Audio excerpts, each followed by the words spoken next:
নমস্কার বন্ধুরা, আশা করছি আপনারা সবাই খুব ভালো আছেন। আমি অনিমা, আমিও ভালো আছি। আর আপনারা সবাই খুব ভালো থাকুন। আজকের দিনটা যেন আপনাদের সবার খুব ভালো কাটে, এই আশা নিয়ে আবার একটা নতুন ভিডিও শুরু করছি। সকালবেলা এই যে বান্ধবী, আমার ছোটোবেলাকার বান্ধবী কাম দিদি, তো ওর ছেলে বেদু, ওর আজকে হ্যাপি বার্থডে। তাই আমি দিয়ানকে বলছিলাম, দিয়ান পাপা হ্যাপি বার্থডে বলো। আর বেদু বলছিল, ভাই আজকের দিনটা থেকে যাবি, আজকে না আমার বার্থডে। এত ভালো লাগছিল কথাটা শুনে, কিন্তু আজকে আমাদেরকে বাড়ি যেতেই হবে। আজকে পূজার ছেলের ওদিকে জন্মদিন, আর ও তো আমাদেরকে অনেক ভালোবাসে, তো কিছু করার নেই। আর এদিকে ওই যে আমার বাবা আর মা বেরোচ্ছে, আমরা যাব বলে সবাই এক এক করে এবার দেখবেন চলে আসবে। আসলে আমি আগে রাস্তায় এসেছি একটা টোটো পাই কিনা সেটা দেখার জন্য, তো একটা কাকুকে বলেছিলাম, কাকু অলরেডি টোটো পাঠিয়েও দিয়েছে। আর এই যে বাবা একটু আদর করে দিচ্ছে। আমার বাবা আজকে জীবনে প্রথম আমার ছেলে মেয়েকে 100 টাকা দিয়েছে আসার সময়। মানে যেটা হয়, দাদু দিদারা আদর করে দেয়, আমার মা সব সময় দেয়, আমাদের রাজীবও দেয়, ছোটো কাকা দেয়, কিন্তু আমার বাবা আজ পর্যন্ত কোনো দিনও দেয়নি। আজকে প্রথম আমার জীবনে আমি দেখলাম আমার বাবা ওদেরকে টাকা দিল। তো ওই যে আমার কাকিমা আসছে ব্যাগ নিয়ে। আর সবথেকে খারাপ লাগে এই মানুষটার জন্য, আমার ঠাকুমা হাঁটতে পারে না, দেখুন তাও আসছে আমি চলে যাচ্ছি বলে। কিছু করার নেই, ছোটোবেলা থেকে মানুষ করেছে তো ওর প্রতি আমাদের একটা অন্যরকমই টান। আর এই সময়টা এত খারাপ লাগে, এত খারাপ লাগে প্রত্যেকবার বাড়িতে যাওয়ার দিন ঠিক যতটা ভালো লাগে, আর এই মুহূর্তটা হয় আমার সব থেকে কষ্টদায়ক। এই যে সবাইকে টাটা করে চলে এলাম, আজকে এত বছর বিয়ে হয়ে গেছে, তাও এখনও বাড়ি থেকে আসার দিন রোজ চোখের জল পড়বেই পড়বে, যেন এদেরকে ছেড়ে কোথায় চলে যাচ্ছি। এই যে ভাইয়ের হাত ভেঙে গেছিলো, তো ও যাচ্ছে ডাক্তার দেখাবে। আর আমাদেরকে এমনিতেও নামিয়ে দিতে আসতো, মানে ও ভালো থাকলেও আসতো, খারাপ থাকলেও আসতো। তো ওর ডাক্তার দেখানো হয়ে যাবে, ও ভুলেই গেছিলো আজকে ওর ডাক্তার দেখানোর ডেট আছে। তো এখন এসেছি বাস স্ট্যান্ডে, আর এই যে দুজন মামার পিছু পিছু ঘুরে বেড়াচ্ছে। তো বাসে এসে পড়েছিল কিছুক্ষণ পরেই, আমরা বাসে উঠে চলে এসেছি, পৌঁছে গেছি এই যে কৃষ্ণনগর। আর এই জায়গাটা হলো আমার বাড়ি ফেরার পথে সব থেকে বেশি ভালো লাগার জায়গা। আমার এই জায়গাটুকু দেখতে খুব ভালো লাগে। কলেজ লাইফে অনেক কদিনই এসেছি আমরা এখানে, সাইকেল চালিয়ে আসতাম। এটা কৃষ্ণনগর থেকে বেশি দূর না, একটুখানি দূরে নৃসিংহপুর মনে হয় জায়গাটার নাম, না কি যেন একটা জায়গা, নামটা ভুলে গেছি। এখানে একটা ঠাকুরতলা আছে।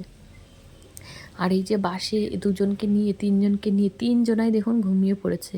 তো এই সময় এই যে আমার দিয়ানের মাথার পেছনে আমার হাতটা ছিল, ওটা যেই সরিয়েছে আর সবাই ওর ঘাড়ে এসে চলে এসেছে, আমি শুধুমাত্র ক্যামেরাটা করার জন্য হাতটা সরিয়েছিলাম একটুখানি। তো এই যে দুজন আমার কোলে গায়ের ওপরে ঘুমোচ্ছে, আর একজন ওই পাশে ঘুমোচ্ছে, তিনজন ঘুমিয়ে পড়ে বাসের মধ্যে। এই সময়টা একটু কষ্ট হয়, তারপরে আবার ঘুমটা ভেঙে গেলে আবার ঠিকঠাক হয়ে যায়। তো এমনি বর বলেছিল, কাউকে বাড়ির মাও বলেছিল আসবে, আর যে কাউকে যেতে হবে না, ঠিক চলে যাব, এখন একটু বড়ও হয়ে গেছে, অতটাও অসুবিধা হয় না। আর বাস পুরো ফাঁকাই থাকে আসার সময়ও ফাঁকা থাকে, যাওয়ার সময়ও ফাঁকা থাকে, তো এর জন্য অসুবিধা হয় না অতটা। এখন আবার একটু ওরা বড় হয়েছে, তো যাই হোক বাড়ি থেকে চলে আসতেই হলো। শুধুমাত্র পূজার ছেলে জন্মদিন বলে এলাম, অন্য কারো কোনো কিছু হলে আসতাম না। আর এই যে মেকআপ বক্সটা দেখুন কি সুন্দর, আমাদের অপর্ণা দিয়েছিল আমার মেয়েকে, ছোটোটাকে দিয়াকে। আর বাড়ি এসে ঘরে ঢোকার সাথে সাথে 1 মিনিটের মধ্যে দেখি বড় মেয়ে এটা তুলে সব নষ্ট করে দিয়েছে। খুব রাগ হয়েছিল আজকে ওর ওপরে, খুব, কিছু বলার নেই। এত সুন্দর একটা জিনিস, সেটাকে কেমন করে নষ্ট করতে পারে মানুষ জানি না। এমনিতেই ভাল লাগছে না, বাড়ি থেকে চলে এসেছি। 2000 years later. যাই হোক, যার জন্য আসা, এই যে ওর অনেক দাদারা চলে এসেছে। আর দেখুন জন্মদিন এখনও শুরু হয়নি, আগেই ভাই বোনের জন্য চকলেট নিয়ে এসেছে, কতগুলো চকলেট দিয়ে গেল দেখুন। ওরা ওর ভাই বোনকে এত ভালোবাসে, যার জন্য আমি না এসে আর পারলাম না। ওর মা আসলে দিয়ানের জন্য কি না, মানে এত করেছে যে আজকে যদি আমি না আসতাম সেটা খুব খারাপ দেখাতো, আর নিজের মানে খুব খারাপ লাগতো। আজকে ওইদিকে আমার যে মামার ছেলের জন্মদিন, এই বিয়ের জন্য গেছিলাম, ওরা আজকে মেলানি ভেঙে বাড়িতে আসবে, মানে অষ্টমঙ্গলা সেরে যেটা বাড়িতে আসে আর কি। তো সেই খাওয়া দাওয়া ছিল আজকে। মামিও অনেক কবার বলে গেছে যে যাবি না যাবি না, আজকের দিনটা থাকবি, কিন্তু আমাকে আজকে আসতেই হতো। মানে ওদিকে বিয়েতে ছিলাম আর এদিকে পূজা যাওয়ার আগেও বলেছিল জন্মদিনে কিন্তু আসবে। মানে দিয়ার না থাকলেও ভালো লাগবে না নাকি। তো চলে এসেছি, যাক ভালো হয়েছে। সব দিকে তো মেনটেন করতে হবে।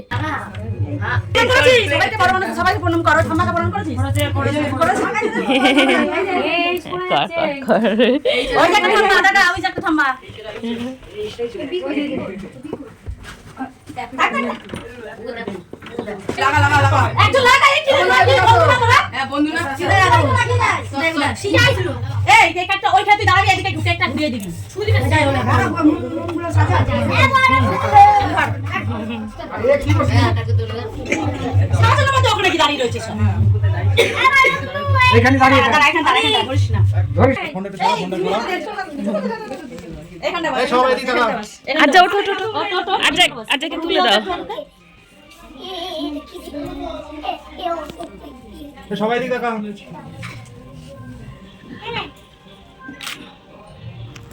কই রে এই মুখে হাত দিছিস কেন? এই এই টাকা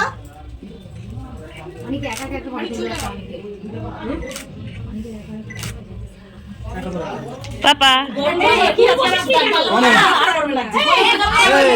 এই অনেক টাকা এই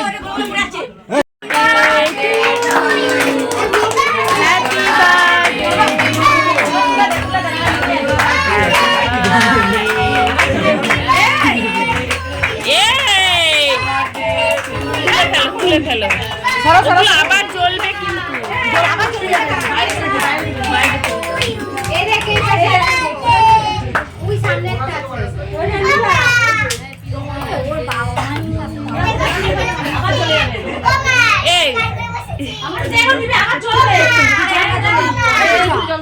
সত্যকে ডাকলে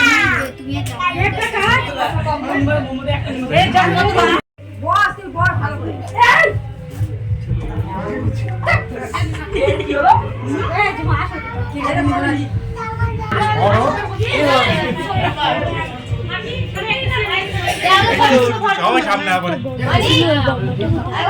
আরো এই টাকা এই টাকা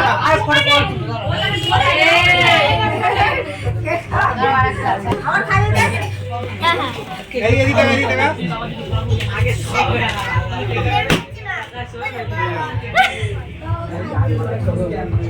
আরে একসাথে একটু দাঁড়াও, দুজন না চলে যাচ্ছে।